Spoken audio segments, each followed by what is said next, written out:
നമസ്കാരം. വീണ്ടും ഒരു വീഡിയോയിലേക്ക് നിങ്ങളെ എല്ലാവരെയും സ്വാഗതം ചെയ്യുകയാണ്. കേരളത്തിൽ വീണ്ടും നിപ്പ വൈറസിന്റെ സാധ്യതകൾ കാണുകയാണ്.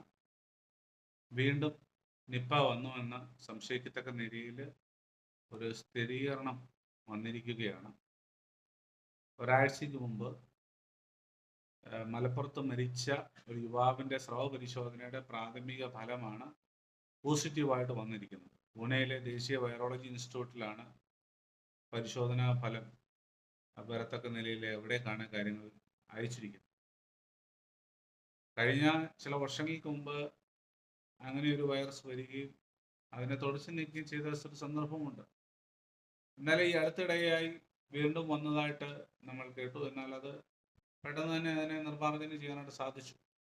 ഇപ്പോൾ വീണ്ടും അങ്ങനെ ഒരു സംഭവം പറയുകയാണ്. ഏതായാലും ആരോഗ്യരംഗത്തെ പ്രിയപ്പെട്ടവരൊക്കെ ഈ വിഷയത്തിൽ വളരെ ജാഗ്രത പാലിക്കുകയും വേണ്ട സത്വരമായിട്ടുള്ള നടപടികൾ എടുക്കുകയും ചെയ്യുമെന്ന് ന്യായമായിട്ട് പ്രതീക്ഷിക്കും. ഇത്തരത്തിൽ സംശയബാധയുള്ള ആളുകളെ നിരീക്ഷിക്കുകയും അവർക്ക് വേണ്ടുന്ന ട്രീറ്റ്മെൻറ്റ് നൽകുകയും ചെയ്യുക എന്നുള്ളത് അനിവാര്യമായ ഘടകമാണല്ലോ.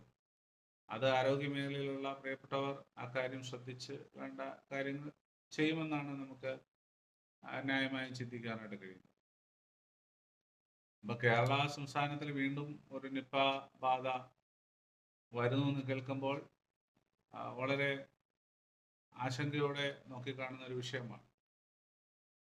തുടരെ ഓരോരോ ദുരന്തങ്ങളും കാര്യങ്ങളൊക്കെ ഇങ്ങനെ വന്നുകൊണ്ടിരിക്കുമ്പോൾ തീർച്ചയായിട്ടും അതിൽ ഭയാശങ്കയുണ്ട്. ഒന്നല്ലെങ്കിൽ മറ്റൊരു തരത്തിലുള്ള പ്രശ്നങ്ങൾ സർവ്വസാധാരണമായി മാറിക്കൊണ്ടിരിക്കുകയാണ്.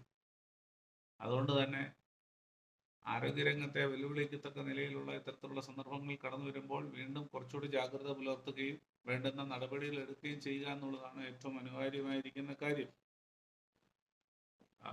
ഇത് ബാധിച്ചു കഴിയുമ്പോൾ പലപ്പോഴും അത് മരണകാരമായ പനിയും മറ്റ് രോഗലക്ഷണങ്ങളുമായിരിക്കും അത് കൊണ്ടുവരുന്നത് എന്നുള്ളത് നമുക്ക് മനസ്സിലാക്കാനായിട്ട് കഴിയും. ഈ കഴിഞ്ഞ ദിവസം പെരിന്തൽമണ്ണയിലെ ചികിത്സയിലായിരുന്ന വ്യക്തി പനിയെ തുടർന്നാണ് മരിച്ചത്. തലച്ചോറിലുണ്ടായ നീർക്കെട്ടാണ് മരണകാരണമെന്നാണ് നിഗമനം. എന്നാൽ രോഗം പെട്ടെന്ന് മൂർച്ഛിച്ചു ഉൾപ്പെടെ ലക്ഷണങ്ങളിൽ സംശയം തോന്നിയാണ് അത് നിപ്പയാണ് എന്ന ഒരു സ്ഥിരീകരണത്തിലേക്ക് വന്നത്.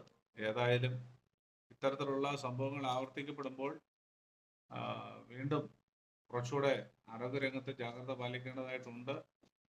ഇനി അത് പടർന്നു പിടിക്കാതെ വണ്ണം അല്ലെങ്കിൽ വീണ്ടും അത് ഉണ്ടാകാതെ വണ്ണം എന്തെല്ലാം കാര്യങ്ങൾ നിർമ്മാർജ്ജനത്തിന് ആവശ്യമായ നിലയിൽ ചെയ്യാമോ അതെല്ലാം ചെയ്ത് മുന്നോട്ട് പോകുക എന്നുള്ളതാണ് ഏറ്റവും ആവശ്യമായിട്ടുള്ള കാര്യം. അതുകൊണ്ട് ഈ വിഷയത്തിൽ ജാഗ്രത പാലിക്കണം, എല്ലാവരും ജാഗ്രത പാലിക്കണം എന്നുള്ളതാണ് ഈ വീഡിയോയിലൂടെ പറയാനായിട്ടുള്ളത്. നമ്മുടെ ആരോഗ്യം നമ്മൾ തന്നെ സൂക്ഷിക്കുക എന്നുള്ളതാണ് ഏറ്റവും പ്രധാനം. വീണ്ടും മറ്റൊരു വീഡിയോയിൽ കാണാം. നന്ദി, നമസ്കാരം.